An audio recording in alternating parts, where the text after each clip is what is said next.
Hello, everyone. You have made it to the end of the semester. We are so close to being there. Before I do what I'm going to do in this video today, I want to just say thank you for participating so much in this congressional simulation. This is the first time I've done this online, and you guys have done a heck of a job. By and large, I've seen a lot of awesome bills, great discussion, good content overall. So what I'm going to do in this video is two things. First, I'm going to show you how you are going to vote on these bills so we get to a final passage or fail of each bill that has been moved forward. And the second thing I am going to do is talk to you a little bit more about iC4 and what I expect. So let's dive in. All right, so this is the voting page. I haven't finalized it yet because I am waiting for one group to get back to me on something, but as you can see, you will have to put your name in. That's how you'll get credit for voting, but I'm the only one who will know how everyone votes. So if you don't feel like you want to vote for your committee's bills, you don't have to, though there are incentives to doing that. As you will see, it will go through each individual bill that has moved forward to this point. I have given each of them a number. You can look them up. What I recommend you do is just simultaneously having this open in one tab and the discussion board for last week open in another, because everything will have the bills linked there. It'll have the floor speeches linked there. And you can ask any questions of the bill's author as you are there as well if you feel like doing that. So you go through all the way to the end and then submit. It's that simple. This will help me tally up all of the votes, and you will have 2 days to do this. I am hoping to launch it at midnight. Again, I am still waiting for one group, so that might be delayed a little bit. And you will have 48 hours to vote. After that, the voting is closed, and I want you guys to focus on iC4. So that's it for voting. Time to go ahead and check out iC4's assignment sheet, maybe even start drafting or making notes. The big question here is an opportunity for you to name and describe one thing you would change about American politics or citizenship. Given everything we've read, you've probably encountered some thoughts about, hey, this is a little wonky, or I think this could be done better this way, or whatever, right? Or we need to get back to a certain way of doing things.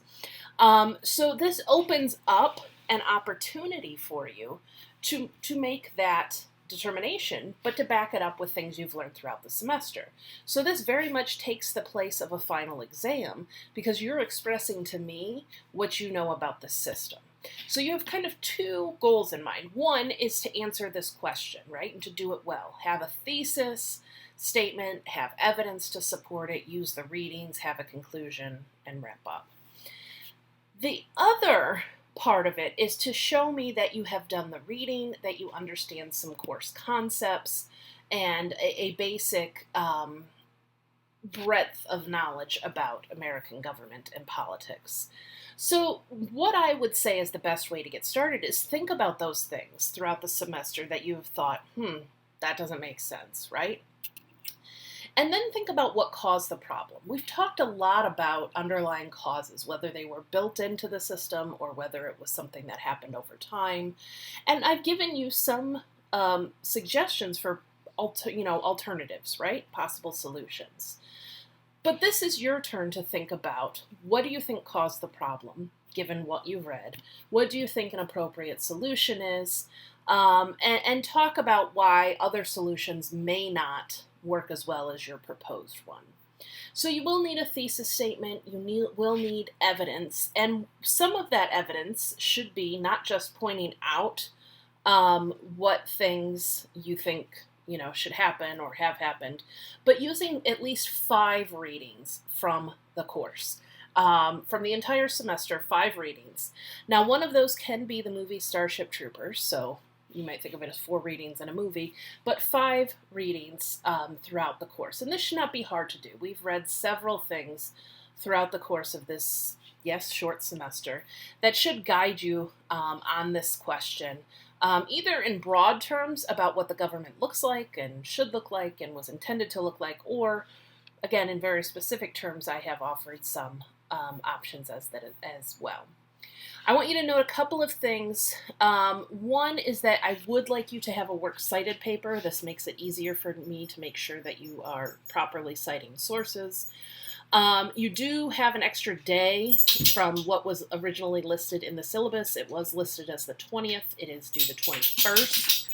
Sorry, my dog decided to shake out while we were recording here. And I am available to help you or think through ideas, except for the fact that you need to give kind of a 24-hour break. I cannot help you. If I receive your email on the Sunday that it's due, I just simply cannot help you. And also just take into consideration the fact that it usually takes about 24 to 48 hours to get a response from me anyhow. So all of that being said, if you need help on something, I would try and get to me no later than Friday at the absolute latest.